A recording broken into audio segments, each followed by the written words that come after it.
Are you a female entrepreneur who's feeling burned out, trying to balance it all? Do you stalk other online entrepreneurs and influencers looking for clues to see how on earth they manage? If that's you, have no fear, because in this video, I'm going to share with you the secrets to not burning out as a female entrepreneur. Let's get into it. Hey, Courtney Sanders here. Welcome back to my channel. If you're new to me, I'm a full-time entrepreneur as well as wife and mom. And actually, I'm recording this in the past, but if you're watching this based on the date, that means I would have given birth to my brand new baby girl. So I'm now officially a mama too, even though you can't tell in this video because I'm recording this pregnant. But yeah, so I know a thing or two, okay, about avoiding burnout as a female entrepreneur. And I know it can be very stressful when you're trying to build a business, especially if you're working a full-time job, which is something that I did for almost 4.5 years, until I was able to transfer full-time into my business. So while I have definitely burned out while working a full-time job and growing my business, and I burned out a second time even when I was full-time, these strategies and tips that I'm going to share with you in this video not only helped me get over the hump, but I think will help you as well. So without further ado, let's find out what you need to know.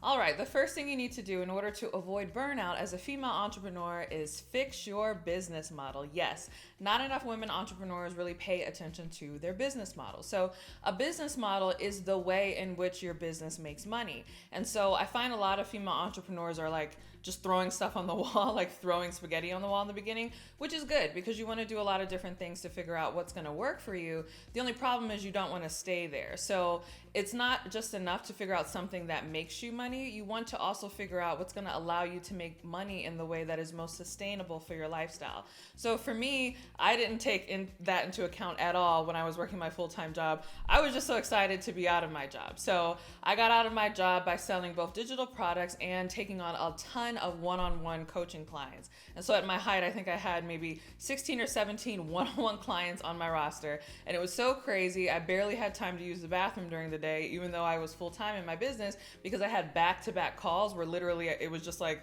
do the coaching call and then maybe you get 15 minutes to set up for the next client, and then I was on to the next call. So I got burned out really quickly, and that was because I didn't pay attention to my business model. I was just like, what's gonna make me money? Even with the digital products, at the time I was doing a lot of launches. So I was launching every single week, or not every single week, I was launching every single month. And for those of you who don't know what goes into a launch, it's a lot of work. So you have to set things up, and maybe you're doing a webinar, some sort of challenge, you're running ads. Like I was doing the whole gamut. So to be launching things every single month, and then on top of that, to have this huge roster of one-on-one clients, it was just crazy, and it was really burning me out. And so when I found out that I was pregnant with my first child, my son, I was like, oh my goodness, I am not going to be able to manage this. And so I spent the next 2 years after having my son rearranging my business model, again, rearranging the way that I make money. So I decided that I was going to do more passive digital products, so focus on creating courses that I could sell on automation. And instead of working with a lot of one-on-one clients, I decided to transition more into short-term intensives for one-on-one clients, as well as longer-term group coaching, so that I was able to, coach once a week, but still impact multiple clients. So you really want to think about your business model, and your business model doesn't have to look like my business model, but whatever it is you decide to do in your business, make sure that it is compatible with the life you want to live. All right, the next thing you want to focus on in order to avoid burnout is to charge more. Yes, I feel like I will say this in every video. I will say this in every video until this epidemic is over, especially when it comes to female coaches, female consultants, female experts, basically women entrepreneurs who sell their knowledge for a living. I don't know what it is. Maybe it's because we're not like physically doing something with our hands, or we're not physically selling a tangible product that we feel that, it's not worth it, or we can't charge what we're worth. But you would be surprised what simply raising your prices will do, right? So I find that it's a lot better, especially in the beginning when you have limited time, maybe you have a family, or again, maybe you're building your business while you are working full time. You really want to go for the top of the market because you can command higher prices. And so once you're able to command higher prices and you have more stability in your business, that then allows you to start to dabble in some of the mid-ticket offerings and even the lower ticket offerings. But most women do it backwards. They start with like super low ticket, digital digital products or even physical products, and then they try to build their way up, but they have difficulty doing that because they don't have the audience in order to make money where it works, right? So if you do low ticket, you have to have high volume, but when you're just getting started out, you don't have a large audience, you don't have high volume, right? So you're essentially selling, a handful of low ticket products, and you never get the financial base that you need in order to ascend up the ladder and be able to sell mid-ticket items and then high ticket items. So I find that if you just start at the top and just charge more for your services, and I have a ton of videos that talk about that. In fact, you can check out this one, I think it's here, wherever it is on the screen, that talks about how to get over imposter syndrome for raising higher prices. So check that out. But you definitely want to charge more, because then it will allow you to work with less clients but make more money. So I know it sounds like almost too good to be true, but it works. Trust me. That allows you to avoid a lot of burnout, because you're not running around, chasing after tons and tons of clients. You can just work with a handful of them, and you're still able to hit your revenue goals. And the third strategy, which kind of goes along with that, is to work with the best clients. So you'll find that, a lot of clients can be nightmare clients, and a lot of clients can be amazing clients. So you really want to make sure that you are targeting amazing clients, and that you are not just taking on any client just because they have the money to pay you. So, as the saying goes, all money ain't good money, right? And a lot of reasons why women often feel burned out as entrepreneurs is because we're very caring, we're very altruistic, and there are some clients who are kind of bad apples, and they know that, and they take advantage of you, meaning they push your boundaries. I have a client who told me about her old client who she doesn't even work with anymore and isn't even paying her anymore, who was like texting her at 6 a.m. asking about some random thing from their last engagement that was like over a year ago. And so that's an example of clients pushing boundaries and not respecting, that you're a professional and that you have a life too. So you want to make sure that you avoid clients like that. And so if there's any red flags, in the introductory period, or any red flags even on the discovery call when they're just a prospect and you're thinking about working with them, you really want to kind of, avoid working with those clients and really go after the best clients that you can. And so the best clients obviously are going to be different depending on what your business is. So I really encourage you to sit down and think about what is the best client for you, right? So it's not just that they should have the money to be able to pay you, that's a given, but how do they act? How do they interact with you? How do they respect your boundaries? Like, what are some things that would make you feel like this is an amazing client to work with? Really think about that, and then use your messaging and your marketing to attract only those clients, and don't be scared to turn the other ones away, even if they have the money to pay you, because all money ain't good money. All right, I have more tips where that came from, but first I want to hear from you. What strategies do you use in order to avoid burnout as an entrepreneur? Share in the comments below.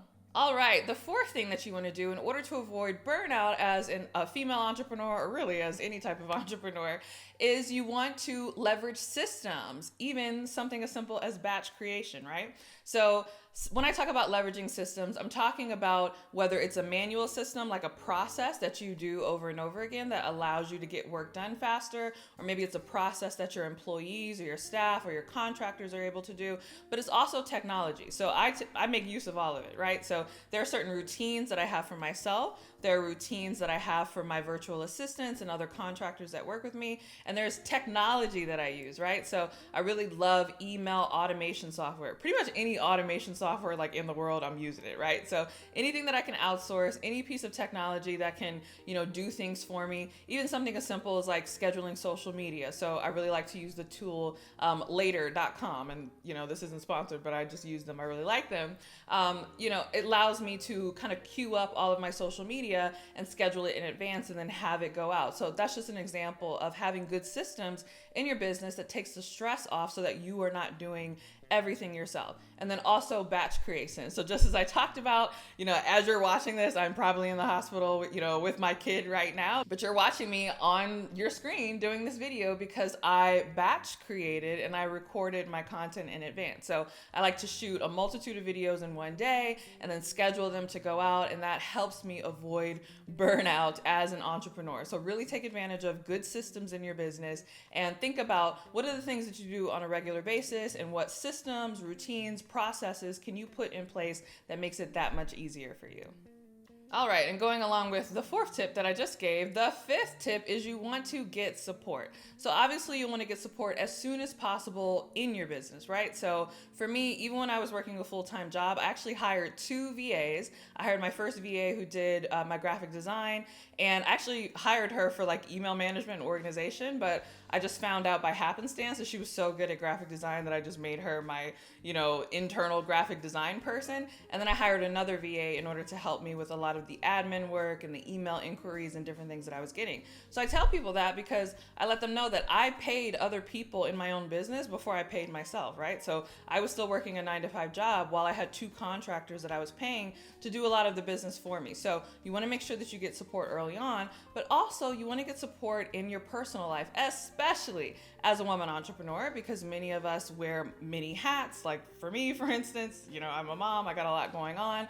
And so there might be other responsibilities that you have or other things that you take care of. So, for me, I always joke, even though it's not a joke, and say that my first hire was my housekeeper. So before I even got traction in my business, I had a housekeeper come and clean my house every 2 weeks. And that allowed me to take that 4 hours that I would have spent cleaning the whole house on a Saturday to devote to my business. So you want to think about things like that. I have hired personal chefs to come in and do, meal prepping for the week. I've hired all kind of people to help me do things, even something as simple as getting dry cleaning picked up, or, having somebody come to the house and detail the car, because if you have young kids like I do, you know that there's crumbs and crap in the back of your car all the time. So you really want to be thinking in a support mindset. And I feel that as women entrepreneurs and as women as general, we have to get out of this mindset that we have to do everything ourselves.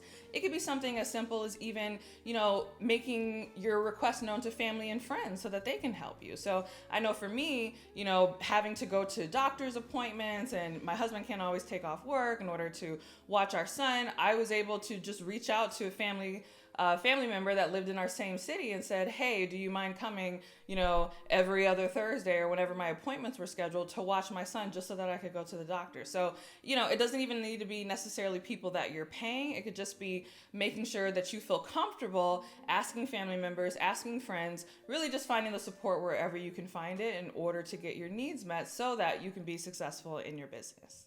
All right, I really hope that you enjoyed these 5 tips. Now, if you really want to overcome the burnout, that means that you need a good system in order to attract clients so that you are not scrambling to get new clients every single month. And if you want to know what my system is, I lay it out for you completely for free inside of my Client Attraction Masterclass. So I lay out the entire 5 steps. If you haven't seen that, you should go check it out at CourtneyLSanders.com/masterclass. This is my simple but powerful and effective system that I use to this day in order to attract clients, and it relieves a ton of stress for me because then I don't have to worry about whether or not I'm going to get a client every month. I know I am because I follow the system. So if you want to check that out, go to CourtneyLSanders.com/masterclass or click the link below.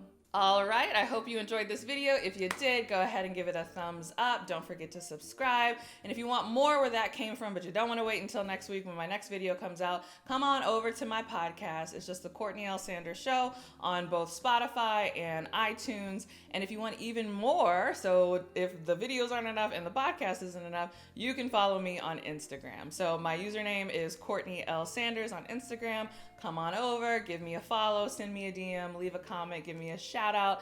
I love connecting with all of you on social media. And until next time, I'll see you in the next video. Bye.